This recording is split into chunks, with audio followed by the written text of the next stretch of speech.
आजको video lesson class 10 को स्टुडेन्टले पढ्न पर्ने लेसन क्लास 10 म्याथ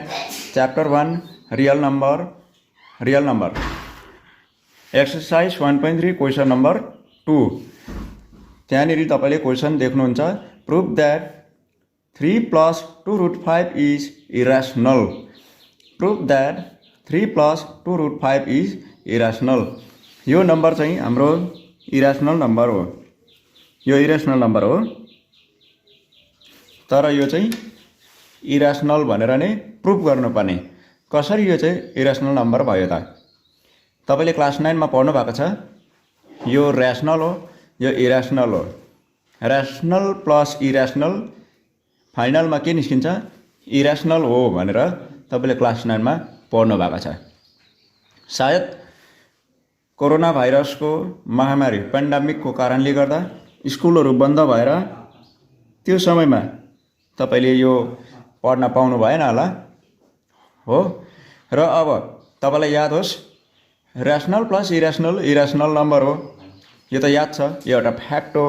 है इरेशनल हो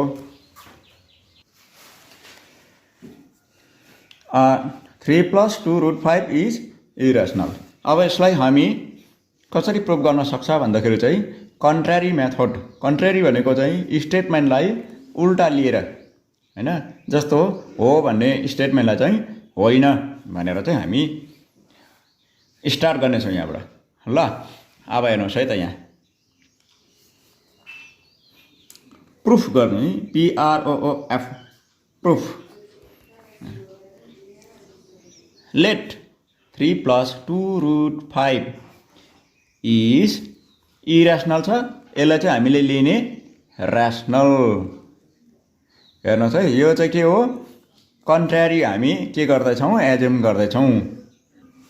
कन्ट्र्यारी भनेको चाहिँ उल्टा CONTRARY कन्ट्र्यारी हो लेट 3 + 2√5 इज इरेशनल जब यसलाई हामीले इरेशनल र रेशनल भनिसकेपछि हामीले दुईटा इंटीजर्स पाउँछौं we can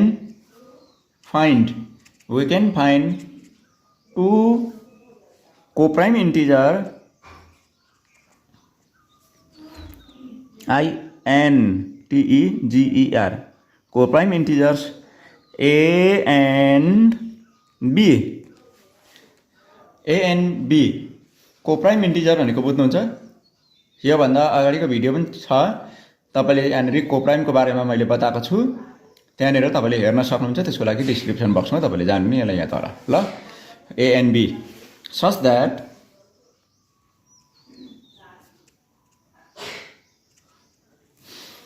यसलाई हामीले रेशनल भनेर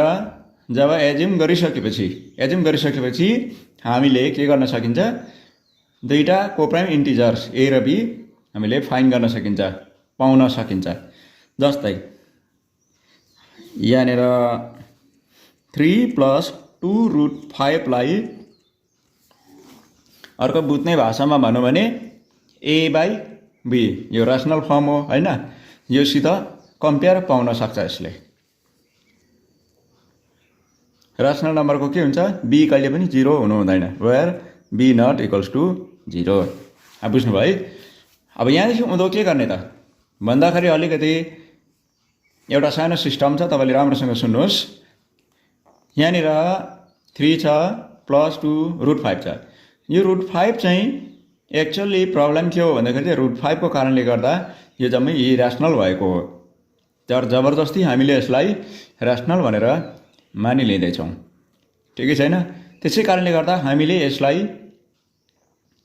√5 को टर्म्समा हामीले यसलाई एक्सप्रेस गर्नु पर्यो भन्नुको मतलब यो 3 हटिन्छ 2 हटिन्छ हो अर्को स्टेपमा जाउँ 2√5 भन्नुको मतलब यो 3 चाहिँ राइट ह्यान्ड साइड पटि माइनस गरेर हामीले हटाउन सक्छौं जस इक्वेसन ब्यालेन्सको मेथड कस्तो हुन्छ त्यही मेथडमा हामी जाँदै छौं लेफ्ट ह्यान्ड साइडमा हामीले √5 राख्नु पर्यो त्यसो हुँदाखेरि यसलाई अलिकति हामी सल्भ गर्न पर्यो 3 को मुनि 1 हुन्छ एलसीएम गर्दा b1 जा b क्रस मल्टिप्लिकेसन बुझ्नुहुँदैछ क्रस मल्टिप्लिकेसन 3 मुनिको जुन चाहिँ 1 छ A1 छ A अन्त B 3 भएकोमा जान्छ मल्टिप्लाई गर्दा 3B हुन्छ यहाँनेरि √5 को छेउमा 2 छ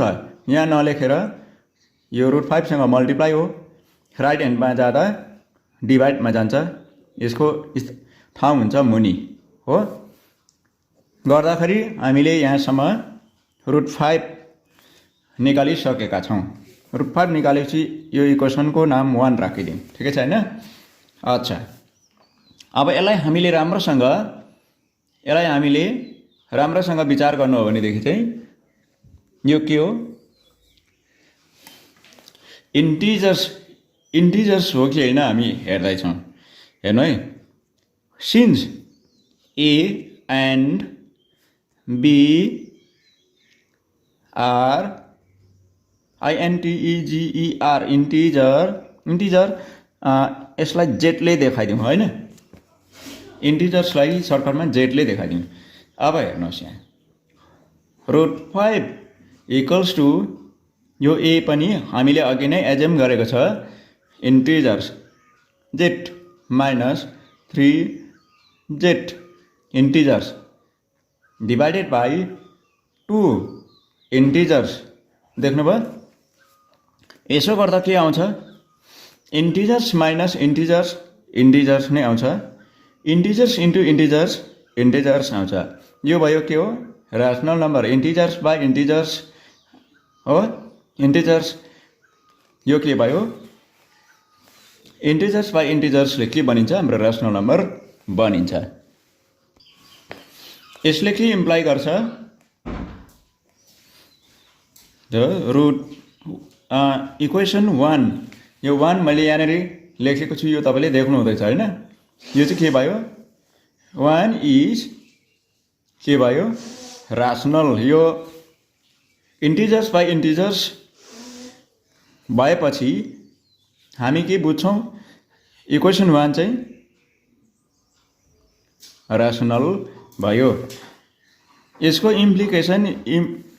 इक्वेसन 1 मा के छ √5 rational भयो √5 इज rational अझै एकचोटी भन्दियौ जब यसको कम्पेयर छ है यो rational हो भनेदेखि rational सित rational यो √5 पनि rational भयो √5 इज rational कन्क्लुजन हामी यहाँ आइपुग्यो अब हेर्नुस् but this contradicts CONTRADICTS contradicts the fact the facts that √5 is irrational एउटा फ्याक्ट के हो भन्दाखेरि चाहिँ √5 इज इरेशनल भनेर पढिन्छ हैन √5 इज इरेशनल भनेर पढिन्छ तर यहाँ कन्क्लुजन के छ √5 इज रेशनल हो जब यो एउटा स्टेटमेन्ट छ त्यो स्टेटमेन्टको कन्क्लुजन चाहिँ जब उल्टा आउँदैछ भने यसलाई भन्छ कन्ट्राडिक्सन हो अब यो कन्ट्राडिक्सन के आउँदैछ भनेदेखि चाहिँ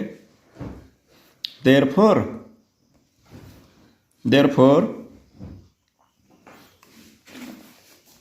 जब यो √5 चाहिँ इरेशनल हो तर रेशनल भनेर कन्क्लुजन आउँदैछ त्यो एक्चुअलमा चाहिँ यो चाहिँ के हुँदैछ भन्दाखेरि चाहिँ कन्ट्राडिक्सन हुँदैछ कन्ट्राडिक्सन जब हुन्छ तब हामीले चाहिँ यसलाई चाहिँ therefore our assumption यो किन कन्ट्राडिक्सन आयो भन्दाखेरि चाहिँ our assumption अर्थात् assumption अथवा सपोजिसन भनेको हामीले त्यसलाई सपोजिसन लेट गरेको छैन हामीले अघिले यहाँनिर किन यो प्रब्लम आयो यसलाई चाहिँ हामीले रेशनल भनेर एज्युम गर्यौं हामीले अथवा लेट गर्यौं हैन यहाँ लेट गर्नु चाहिँ लेट यसलाई चाहिँ हामीले इरेसनल हो ओके हैन इरेसनल हो तर रेसनल भनेर एज्युम गर्यौं त्यही कारणले गर्दा यहाँ रङ कन्क्लुजन अथवा कन्ट्राडिक्सन आउँदैछ त्यसै गर्दा आवर एजम्पसन अथवा और supposition is wrong therefore 3 plus 2 root 5 is irrational हो आजको लेसन यही समाप्त भएको छ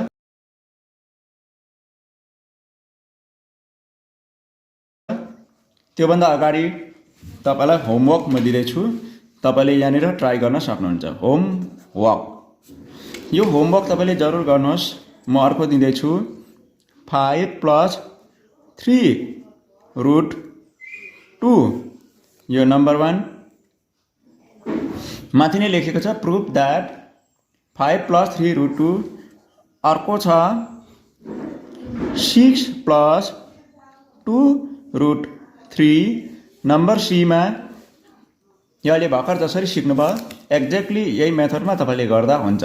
6 plus 2 root 3 अन्त अर्को छ 7 plus